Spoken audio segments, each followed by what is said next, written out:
امیر المؤمنین مولا علی امیر المؤمنین مولا علی اعوذ باللہ من الشیطان الرجیم، بسم اللہ الرحمن الرحیم۔ تمام تعریفیں اس پروردگار عالم کے لیے ہے جو عالمین کا پالنے والا ہے۔ درود و سلام ہو محمد و آل محمد علیہ السلام پر۔ عزیز ناظرین، السلام علیکم ورحمۃ اللہ۔ آپ سبھی کا استقبال کرتے ہیں پروگرام خوشبو نہج البلاغہ۔ نہج البلاغہ میں ہم جو کلمات قصار ہے، ہر ایپیسوڈ میں ہماری کوشش یہ ہوتی ہے کہ امام کا کوئی ایک کلمہ اور اس کی تشریح آپ کی خدمت میں پیش کی جائے۔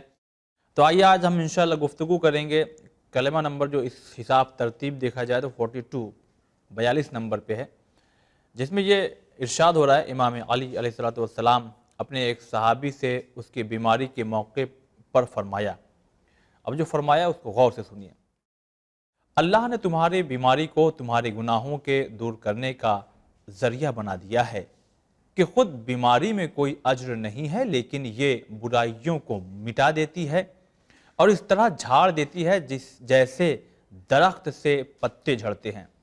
اجر و ثواب زبان سے کچھ کہنے اور ہاتھ پاؤں سے کچھ کرنے میں حاصل ہوتا ہے، اور پروردگار اپنے جن بندوں کو چاہتا ہے ان کی نیت کی صداقت اور باطن کی پاکیزگی کی بنا پر داخل جنت کر دیتا ہے۔ یہ تو رہا آج کا وہ کلمہ جس کی تشریح آپ کی خدمت میں پیش کی جائے گی، اور چونکہ کئی ایپیسوڈ ہو گئے ہیں لہذا اب تجربہ یہ ہو چکا ہے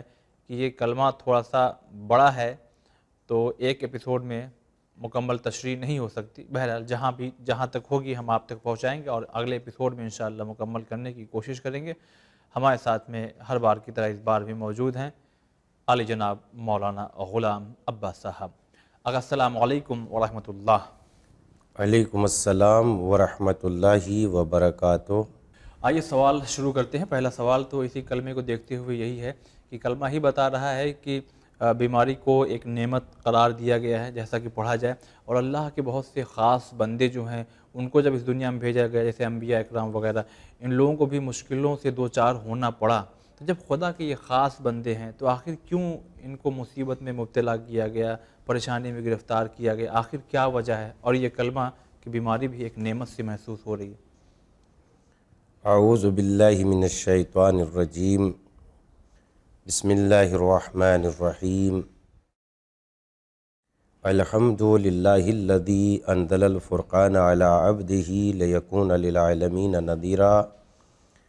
والصلاة علی من جعلہ شاہدا ومبشرا ونذیرا وداعیا الی اللہ بإذنہ وسراجا منیرا، وعلی آلہ الذین اذھب عنہم الرجس اہل البیت وطہرہم تطہیرا۔ اما بعد، نہج البلاغہ کے سلسلے میں جو گفتگو الحمدللہ پیش کرنے کی سعادت حاصل کر رہا ہوں، خوش نصیبی ہے میری۔ مختصر سے کلمات، مفاہیم اور انسان کو ان کے ذریعے سے تجربے حاصل کرنے، گویا علم و معرفت کا دریا ہے جو ٹھاٹے مارتا ہوا بہہ رہا ہے۔ اس سلسلے میں جو امام علی علیہ السلام جب اپنے ایک صحابی، جو آپ کا ایک صحابی بیمار ہو گیا جی، اور آپ نے اس موقع پر جو بڑا ہی بصیرت آمیز کلمہ ارشاد فرمایا، بسم اللہ الرحمن الرحیم، جعل اللہ ما کان من شکواک حتا لسیئاتک فإن المرض لا اجر فیہ ولکنہ یحط السیئات ویحطها حتی الاوراق وانما الاجر فی القول باللسان والعمل بالایدی والاقدام وان اللہ سبحانہ یدخل بصدق النیت والسریرۃ الصالحۃ من یشاء من عبادہ الجنہ، کہ اللہ نے بیماری کو بھی تمہارے لیے، یقیناً بیماری اللہ کی ایک اس لیے بڑی نعمت ہے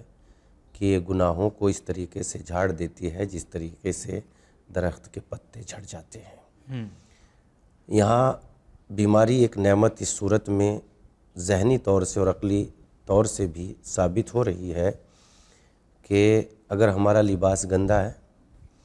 اور کوئی چیز ایسی ہمیں مل جائے جو ہمارے گندے لباس کو صاف ستھرا اور اجلا بنا دے اور گندگی کو دور کر دے، تو یقیناً یہ گندگی کو دور کرنے والی شے ہمارے لیے ایک کتنی بڑی نعمت ہے کہ ہم اس کا شکر کسی بھی صورت میں ادا نہیں کر سکتے۔ جی ہاں، ظاہر سی بات ہے، گندگی ایک گندگی ہے اور پاکیزگی ایک پاکیزگی ہے، صفائی ایک صفائی ہے۔ تو اگر بیماریاں یہاں مشکلات، تکلیفیں جو انسان کی گناہوں کی گندگی کو دور کر رہے ہیں، جبکہ یہ گندگی جو ظاہری والی گندگی ہے،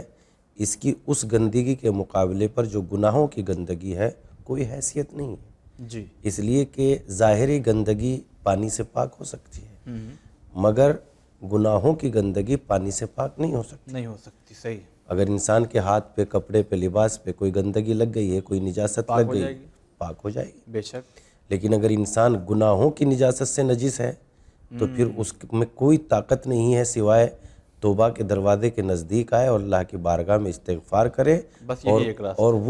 وہ حق جو اس نے حاصل کیے ہیں، بندگان خدا کے ساتھ برے کلمے بولے ہیں، تو ان سب کی معذرت کرے، معافی مانگے، اور اگر وہ دنیا سے رخصت ہو گئے ہیں تو پھر ان کی طرف سے اللہ کی بارگاہ میں استغفار کرے۔ گویا کل ملا کے بات یہ ہے کہ انسان کے لیے وہ نجاست جو گناہوں کی نجاست ہے، شدید نجاست ہے، اس نجاست سے زیادہ جو ہمارے ظاہر میں نجاستیں لگ جاتی ہیں۔ ٹھیک ہے، اب اس کو امام علی علیہ السلام نے ایک نعمت کے طور پر اس طرح پیش کیا ہے کہ بیماریاں، مشکلات، تکلیفیں، پریشانیاں، مصیبتیں، مصائب، یہ ساری کی ساری چیز اللہ کی وہ بڑی نعمت ہیں کہ جو انسان کے گناہوں کو دھل دیتی ہیں، اور خود قرآن و احادیث میں بھی اس طرح کے بڑے بڑے مضامین آئے ہیں، اور بہت انبیاء کرام کا تذکرہ آیا ہے جس میں پروردگار عالم نے اپنے نبیوں پر آئی ہوئی مشکلات کا تذکرہ کیا ہے۔ مثلا خود جناب ایوب علیہ السلام کے سلسلے میں آپ قرآن مجید میں پڑھ لیجئے، خود جناب یوسف علیہ السلام پر کتنی مصیبتیں آئی ہیں، اور پھر اس کے علاوہ آپ احادیث میں بھی اگر دیکھیں گے تو احادیث میں اس طرح کی مضامین کی روایات بے پناہ ملتی ہے، جیسا کہ خود ہمارے نبی آخر پہ دیکھیں کتنے مظالم ہوئے، کتنے مظالم ہوئے ہیں اور کتنے مصائب کا مقابلہ کرنا پڑا۔ احادیث میں آیا ہے، بسم اللہ الرحمن الرحیم، جس طرح پردیس سے کوئی شخص اپنے گھر والوں کو تحفہ بھیجتا ہے، اسی طرح جب بندہ مومن پر اللہ کا کرم ہوتا ہے تو خدا اس کے لیے مصیبتوں کو بھیج دیتا ہے۔ پیغمبر اسلام صلی اللہ علیہ وآلہ وسلم کی حدیث ہے، یعنی بالکل وہی بات ثابت ہوتی جا رہی ہے کہ یہ مشکلات، یہ مصائب، یہ پریشانیاں، یہ تکلیفیں، یہ بیماریاں ہمارے لیے اللہ کی جانب سے عظیم نعمت ہے۔ تو یہ اللہ کی عظیم نعمتیں ہیں، بیماریاں، مشکلات۔ جب اللہ کسی شخص پر اپنا کرم کرتا ہے تو پروردگار عالم اس کو مصائب اور مشکلات میں گرفتار کر دیتا ہے۔ جی، دوسری حدیث میں آیا ہے، اللہ جب کسی کو محبوب رکھتا ہے تو اس کو مشکلات و مصائب میں غوطہ دے دیتا ہے۔ یہ بالکل وہی مضمون کی ایک حدیث ہے۔ اچھا، اب ظاہر سی بات ہے کہ یہ مشکلات جو اتنی اللہ کی نعمت اور اللہ کا تحفہ، اللہ کی جانب سے ہدیہ قرار دیا جا رہا ہے، آخر ان کی وجہ کیا ہے کہ بندوں پر مشکلات کو پیدا کر دیا جائے، طاری کر دیا جائے، اور مشکلات طاری کرنے کے بعد پھر اس بات کا بھی اعلان کر دیا جائے کہ یہ اللہ کی دوستی اور اللہ کے محبوب ہونے کی دلیل ہے کہ یہ بندہ اللہ کا محبوب ہے۔ میں آپ کی خدمت میں اس بات کو، ان سوالات کے جوابات جو اس موضوع سے متعلق آپ کے ذہن میں اور میرے ناظرین کے بھی ذہن میں پیدا ہو رہے ہوں گے، کیونکہ جب انسان مشکلات سے ٹکراتا ہے تو یہ سوال ضرور پیدا ہوتا ہے کہ جب رحمان و رحیم ہے تو ہمیں اتنے مشکلات میں گرفتار کیوں کر دیا۔ اس سوال کا جواب اس وقت معلوم ہوتا ہے جب ہم مشکلات اور مصائب کا فلسفہ اور آدمی پر ان کے اثر کو معلوم کریں کہ مصائب اور مشکلات کا فلسفہ کیا ہے اور ان مصائب و مشکلات کا اثر آدمی پر کیا پڑتا ہے، تو اس سوال کا جواب آسانی سے ہو جاتا ہے۔ چونکہ قانون فطرت یہ ہے کہ بہت سے کمالات کا حصول اسی وقت ممکن ہے کہ جب انسان حوادث اور مشکلات سے ٹکرائے۔ اگر یہ انسان مشکلات سے نہیں ٹکرائے گا تو بہت سے کمالات انسان کو حاصل ہو ہی نہیں سکتے۔ ہم یہ نہیں کہہ رہے کہ صرف انسان کے گوہر یا جوہر اسی وقت کھلتے ہیں یا کھلتے ہیں جب یہ مشکلات سے ٹکراتا ہے، بلکہ ہم یہ کہہ رہے ہیں کہ کچھ گوہر انسان کی فطرت میں ایسے بھی ہیں کہ جب تک تصادم نہیں ہوگا، جب تک ٹکراؤ نہیں ہوگا، جب تک اس کو ابھر کے سامنے نہیں آ سکتا۔ ان کی مثال بالکل اسی طریقے سے ہے کہ ہیرا جب مٹی کے نیچے دبا ہوا رہتا ہے، وہ چھپا ہوا تو چھپا ہوا ہے تب بھی ہیرا ہے، اور جب اس کو نکال لیا جاتا ہے تب بھی ہیرا ہے، مگر جب تک مٹی کو کھودا نہیں جائے گا اس وقت تک ہیرے کی قیمت اور اس کی اہمیت نکھر کر سامنے نہیں آ سکتی۔ بس یہی فلسفہ مصائب و مشکلات کا ہے، اس لیے کہ مشکلات کا مقابلہ کرنے کے بعد ہی انسان کے جوہر نمایاں ہوتے ہیں، اور جب انسان کے جوہر نمایاں ہوتے ہیں تو گویا یہ ایک انسان، یہ مصائب و مشکلات ایک پارس کا پتھر ہے جو انسان کو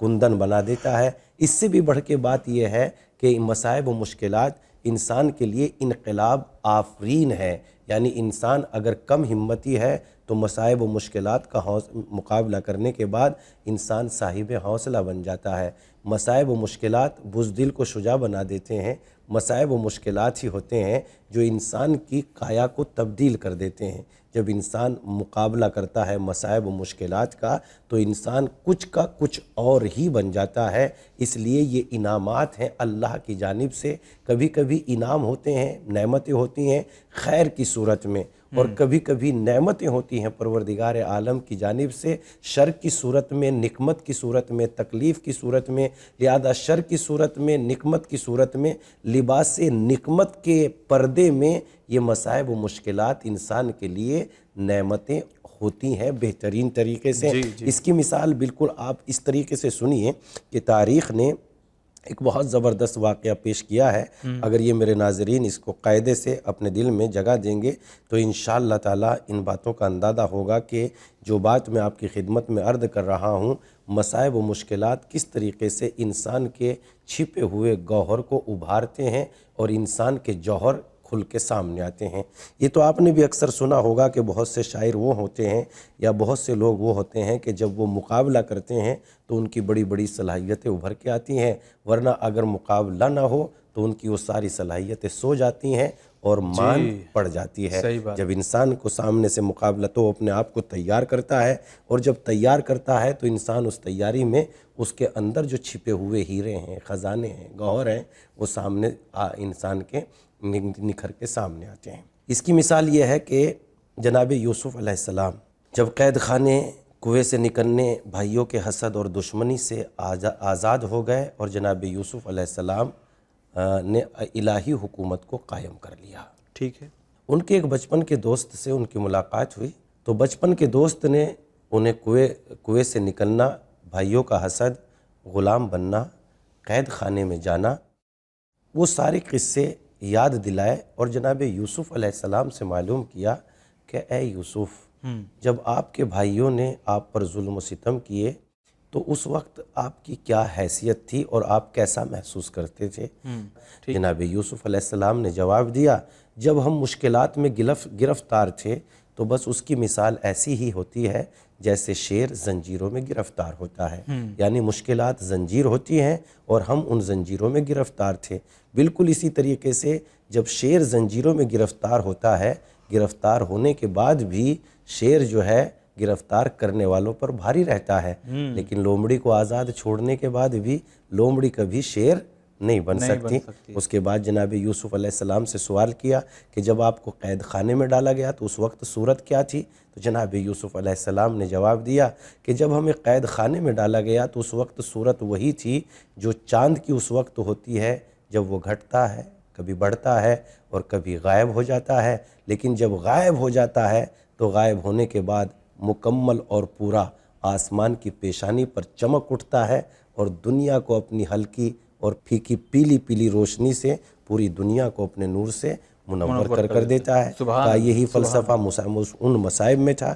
جب ہم قید اور گرفتاری میں مبتلا تھے۔ قید میں تو تھے مگر اسی قید میں نبوت بھی ملی، اسی قید کے ذریعے سے حکومت بھی ملی۔ جناب یوسف علیہ السلام کہتے ہیں کہ جب مشکلات سے انسان دوچار ہوتا ہے تو تبھی تو ہر چیز اپنے اصلی گوہر اور اصلی جوہر کو حاصل کرتی ہے۔ جناب یوسف علیہ السلام اس کی مثال اس طریقے سے پیش کرتے ہیں کہ فرض کرو گندم کے کچھ تھوڑے سے غلے کو، گیہوں کے کچھ غلے کو آپ تالوں میں بند کر دیں، مگر نہ ان میں بڑھوتری ہوگی، وہ گل سڑ کے ختم تو ہو جائے گا مگر کبھی بڑھ نہیں سکتا۔ اس کے بڑھانے کا طریقہ کیا ہے؟ کہ اس کو چند مصیبتوں اور مشکلات سے گزارنا ہوگا۔ جب یہ اس کے بعد جب اس کی تعمیری صورت سامنے آئے گی تو تب اندازہ ہوگا کہ مشکلات کو مقابلہ کرنے کے بعد کس طریقے سے انسان کے گوہر کھلتے ہیں۔ جناب یوسف علیہ السلام نے کہا کہ گندم گیہوں کے دانے پر سب سے پہلی مصیبت تو یہ آتی ہے کہ اس کو سیدھا سادھا زمین میں نہیں ڈالا جاتا، بلکہ پہلے اس کو گلایا جاتا ہے، پانی میں بھگویا جاتا ہے، اور اس کے بعد اس کو زمین کے سپرد کر دیا جاتا ہے۔ ٹھیک ہے۔ پہلی مصیبت تو اس پر یہ آئی کہ اس کو بھگویا گیا، گلایا گیا، سڑایا گیا۔ جب زمین کے سینے میں اس کو اتار دیا گیا تو دوسری مصیبت اس پہ یہ آئی کہ قید کر دیا گیا، اور اس کو زمین کے سینے میں اترنے کے بعد یعنی خاک کا رنگ اختیار کرنا پڑا۔ جب وہ خاک ہو گیا، گل گیا، سڑ گیا، خاک میں مل گیا، اس کے بعد زمین نے اپنی طاقت اس پر خرچ کی، اور وہ ایک دن ایسا ہوا کہ اس نے پتھر جیسے زمین کے سینے کو پھاڑ دیا، اور یہ اپنی پوری طاقت نکل کے اب یہ ایک گندم کے دانے کی صورت بدل کے ایک مثلاً گندم کا پودا درخت بننے کے لیے یہ اپنی حدوں کو پار کر رہا ہے۔ جب یہ موسم اور پروردگار عالم کی نعمتوں سے اس نے فائدہ اٹھایا، دھوپ، سردی، ہوا، پانی، ان سب موسموں سے جب اس نے فائدہ اٹھایا تو بہت جلدی کم دنوں میں ہی یہ مکمل درخت ہو گیا، اور اس پر گیہوں کی بالیں نکل آئی، اور جب یہ گیہوں کی بالیں تیار ہو گئی تو تیسری مصیبت ان پہ یہ آئی کہ کاشتکار نے انہیں ان کے وطن سے اجاڑ دیا اور بے وطن کر دیا، اور اس کے بعد چوتھی مصیبت ان پہ یہ آئی کہ انہیں جو ہے مشین میں ڈالا گیا، خوب پھٹکا گیا، خوب ان پر مصیبتیں آئی، اور اس کے بعد پانچویں مصیبت ان کے اوپر یہ آئی کہ انہیں صاف ستھرا کرنے کے بعد چکی میں پیس دیا گیا، آٹے کی صورت اختیار کر لی۔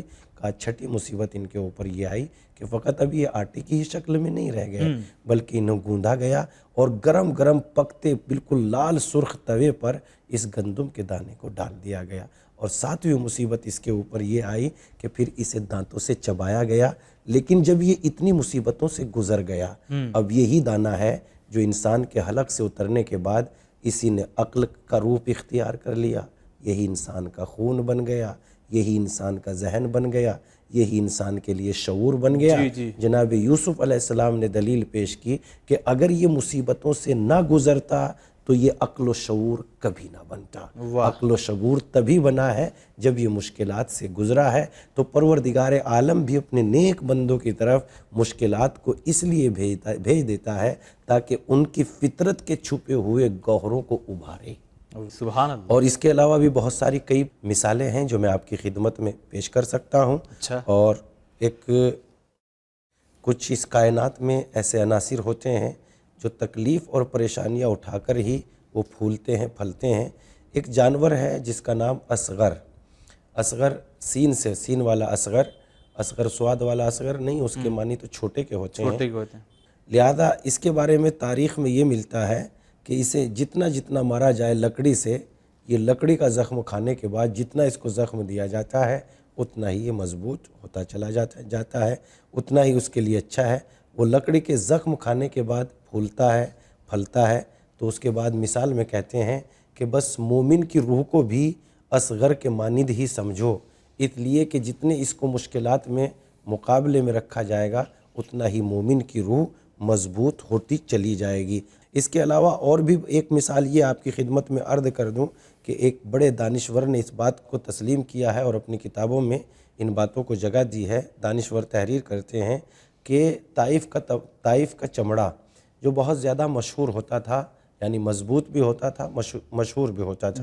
لیکن طائف کا چمڑا جو جانور کا چمڑا ہے اس کے مشہور ہونے کی اور اس کے محفوظ رہنے کی وجہ کیا ہے؟ تو اس بات کو تحریر کرتے ہیں کہ وہ طائف کا چمڑا مضبوط اور محفوظ اس لیے ہوتا ہے کہ چونکہ جب اس کو رنگریز یا چمڑا کے کام کرنے والے اس کو کئی سخت اور بدبودار مسالوں سے پہلے اس کو مثلاً کمایا جاتا ہے، جب اس کو قاعدے سے کما لیا جاتا ہے تو وہ کھال اپنے آپ میں مضبوط اور محفوظ ہو جاتی ہے۔ اس کے اندر لکھتے ہیں کہ بس انسان کے بدن کو اور انسان کے ذات کو بھی ایک چمڑا ہی سمجھو، اگر اس کو آزاد چھوڑ دیا جائے گا تو یہ سست پڑنے کے بعد بیکار ہو جائے گا، لیکن اگر اس کو مشکلات کا مقابلہ کرنے کے لیے بہت زیادہ تیار کیا جائے گا تو انسان کا بدن مشکلات کا مقابلہ کرتے کرتے مضبوط ہو جائے گا۔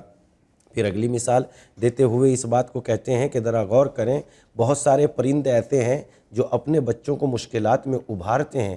اگر ان کے بچے مشکلات کا مقابلہ نہ کریں تو وہ کبھی اپنے آپ میں اڑنا سیکھ ہی نہیں سکتے۔ ان پرندوں کو آپ نے دیکھا ہے جو ہوا کی جو فضا میں بہت تیزی کے ساتھ آرام سے پروان کرتے ہیں اور اپنے پروں کو پھیلا کر اس پورے جہاں کی سیر کرتے ہیں، تحریر کرتے ہیں۔ وہ بہت دانشور لکھتے ہیں ان باتوں کو کہ آپ دیکھیں کہ جب جانور کا بچہ، جب پرندے کا بچہ اڑنے کے قابل ہو جاتا ہے تو اس کی ماں یہ عمل انجام بار بار دیتی ہے کہ اوپر فضا میں اس کو اپنے پروں پہ بٹھا کے اوپر لے جاتی ہے، اور جیسے ہی وہ اوپر پہنچتی ہے ویسے ہی اس بچے کو وہ فضا میں چھوڑ دیتی ہے۔ جب بچہ گرنے لگتا ہے تو اپنے پروں کو پھڑ پھڑاتا ہے، اور جب پھڑ پھڑاتا ہے تو وہ اپنے آپ کو تھوڑا سا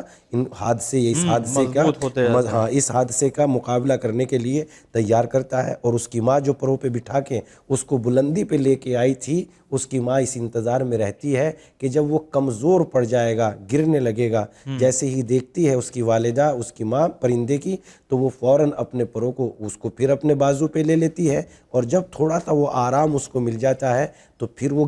اس فضا میں اس پرندے کو چھوڑ دیتی ہے۔ پھر یہ اور تھوڑی سی مثلا مقابلہ کرنے کی طاقت حاصل کر لیتا ہے، پھر اس کے بعد کئی مرتبہ یہ ماں اس عمل کو انجام دیتی ہے۔ یہ ماں جو فضا میں کئی سو میٹر اوپر اپنے بچے کو فضا میں اونچائی سے بلندی سے چھوڑ رہی ہے، یہ ماں کیا اس اپنے بچے کی دشمن ہے؟ کہ اس ماں کا کمال یہ ہے کہ اگر یہ ان حادثے سے مقابلہ نہیں کرے گا تو پروان یا پرواز کرنا بھی نہیں سیکھ سکتا۔ لہذا بار بار اس کو فضا میں چھوڑنا، جب کئی مرتبہ ماں اس عمل کو انجام دے دیتی ہے تو وہ حوصلہ حاصل کر لیتا ہے، اور جب حوصلہ حاصل کر لیتا ہے تو اپنے آپ کو تیار کر لیتا ہے مقابلہ کرنے کے لیے ان حادثوں سے، اور پھر ایک دن وہ آتا ہے کہ یہ اپنے پیروں پہ کھڑا ہو جاتا ہے۔ تو اسی طریقے سے مشکلات کا، بیماریوں کا، تکلیفوں کا فلسفہ، اور یہ تکلیفیں بھی اللہ کی نعمت اسی وجہ سے ہے کہ اگر یہ تکلیف نہ ہوگی، بیماری نہ ہوگی تو انسان اپنے ان حقوق جو اس نے دوسروں کے غصب کیے ہیں متوجہ کیسے ہوگا؟ تاکہ انسان متوجہ ہو جائے اپنے گناہوں کی طرف، اور جب انسان متوجہ ہو جائے گا اپنے گناہوں کی طرف تو بارگاہ پروردگار میں اپنے ہاتھوں کو بلند کر دے گا، پروردگارا مجھ سے بڑے بڑے گناہ ہوئے ہیں، لہذا مالک میرے ان گناہوں کو معاف فرما۔ گویا یہ بیماری نہیں ہے، نعمت ہے۔ اس اعتبار سے یہ بیماری اس سواری کا کام کر رہی ہے جو انسان کو ایک منزل سے دوسری منزل کی طرف لے کے آتی ہے۔ اگر ہمیشہ صحت مندی رہتی تو کبھی یہ توبہ کے دروازے پہ نہ آتا۔ بیمار کر کے پروردگار عالم نے اس سے معافی مانگنے کا موقع دے دیا ہے۔ تو اس وجہ سے امام علی علیہ السلام نے فرمایا یہ بیماریاں ہیں جو تمہیں پروردگار عالم کی بارگاہ سے، یہ بیماریاں ہیں جو تمہارے گناہوں کو اس طریقے سے دھل دیتی ہیں جس طریقے سے درخت کے پتے گر جاتے ہیں۔ چونکہ اس میں کوئی عمل نہیں ہے تو جزا تو عمل کی ہی ہوگی، تو عمل یا نیت کی ہوگی، لیکن چونکہ اس میں عمل نہیں ہے تو اس لیے مولا نے فرمایا بیماری کا کوئی اجر تو نہیں ہے، مگر یہ تمہارے گندے نفس کو پاک صاف بنا دیتی ہے اور تمہیں پروردگار عالم کی ذات سے قریب کر دیتی ہے۔ اس لیے بیماریاں، مشکلات، تکلیفیں، آزمائش سب پروردگار عالم کی نعمتیں ہیں۔ وہی پھر جملہ جو میں بار بار آپ کی خدمت میں عرض کر دیتا ہوں کہ نعمتوں میں بھی زحمتوں کا تصور ہے اور زحمتوں میں بھی نعمتوں کا تصور ہے۔ سبحان اللہ، بہت ہی خوبصورت انداز سے محسوس 25 منٹ تک یہی ہو رہا تھا کہ آخر کب آپ ہمارے اس جو مولا کا قول ہے امام کا اس کو پڑھنے کے بعد، لیکن مسلسل جو آپ نے بیان کیا ہے، بالکل اگر کوئی چھوٹا بچہ ہو مگر ذرا سا سمجھدار ہو تو اتنے زیادہ آپ نے اگزامپلز دیے ہیں، اتنے زیادہ ادھارن دیے ہیں کہ ہمارے تمام ناظرین کو بہت ہی اچھی طریقے سے سمجھ میں آ گیا ہوگا۔ اور اس میں جو آپ نے جو ریسرچ کی ہے یقیناً وہ قابل تعریف ہے کہ نہ جانے کتنی روایات اور آیات اور واقعات کو آپ نے اکٹھا کر دیا صرف امام علی علیہ السلام کے اس ایک مختصر سے قول کو ہمارے ناظرین کو سمجھانے کے لیے آپ کا بہت بہت ہم شکریہ ادا کرتے ہیں۔ لیکن ایک سوال ہے جو آپ کی آخری بات سے ہمارے ذہن میں پیدا ہوا، لیکن اس سوال کو ہم آج تو کر رہے ہیں تاکہ ہمارے ناظرین کے ذہنوں میں موجود رہے، جس کا جواب ناظرین اگلے ایپیسوڈ میں آئے گا کہ اللہ نے قرآن مجید میں بھی یہ مفہوم کئی جگہ مل جائے گا ناظرین، آپ اگر غور کریں گے کہ آزمائش کے لیے امتحان لیتا ہے، لیکن امتحان تو اس کا لیا جاتا ہے کہ دیکھیں بھائی یہ اس کے اندر کیا صلاحیت ہے، یہ کیسا نکلے گا، آیا یہ کام کر پائے گا کہ نہیں کر پائے گا۔ اللہ تو ہر چیز کا جاننے والا ہے، عمل سے پہلے نیت کو جانتا ہے، ہر چیز کو وہ جاننے والا ہے، تو یہ آخر کیوں وہ امتحان لے کر کے آزمائش کرتا ہے؟ تو اس کا جواب تو انشاءاللہ ناظرین اگلے ایپیسوڈ میں پہنچے گا، مگر آپ کا تہ دل سے ہم بہت بہت شکریہ ادا کرتے ہیں۔ آپ کا بھی ہم تہ دل سے شکریہ ادا کرتے ہیں کہ یہ پیغامات ناظرین کی خدمت میں پہنچتے ہیں، اور جو لوگوں کے بیانات سے اندازہ ہوتا ہے وہ یہی ہے کہ الحمدللہ ہمارے اس مختصر سی کوشش، یا یہ کہیے کہ اس عمل کو اللہ کی بارگاہ میں ایک مقام حاصل اس لیے ہے آمین۔ کہ بہت سارے لوگوں کی باتوں سے یہ اندازہ ہوتا ہے کہ ہم فلاں جگہ سے بات کر رہے ہیں اور ہمیں اس پروگرام سے یہ چیز ملی اور ہماری زندگی میں یہ تبدیلی آ گئی ہے۔ بس اسی تبدیلی کا آنا تو یقیناً کامیابی ہے، اس لیے کہ ہم نے آپ کی خدمت میں کئی بار عرض کیا تھا کہ انسان کے نیک عمل کا ہی بدلہ نہیں دیا جائے گا، بلکہ نیک عمل کے بدلے میں جو لوگ اس سے اثر حاصل کریں گے ان اثرات کا بھی بدلہ اس نیک عمل کرنے والے یا شروع کرنے والے کے دامن میں انشاءاللہ پروردگار محفوظ کر دے گا۔ تو ناظرین ہمیں بھی دیجیے اجازت، انشاءاللہ اگلے ایپیسوڈ میں حاضر ہوں گے، تو اس کے جو اگلے جو کلمات ہیں، اسی کلمے کے جو اور جو جز بچے ہوئے ہیں اس کے تشریح آپ تک پہنچائیں گے۔ فی الحال آپ دیکھتے رہیے چینل ون۔ امیر المؤمنین مولا علی علی، امیر المؤمنین مولا علی علی۔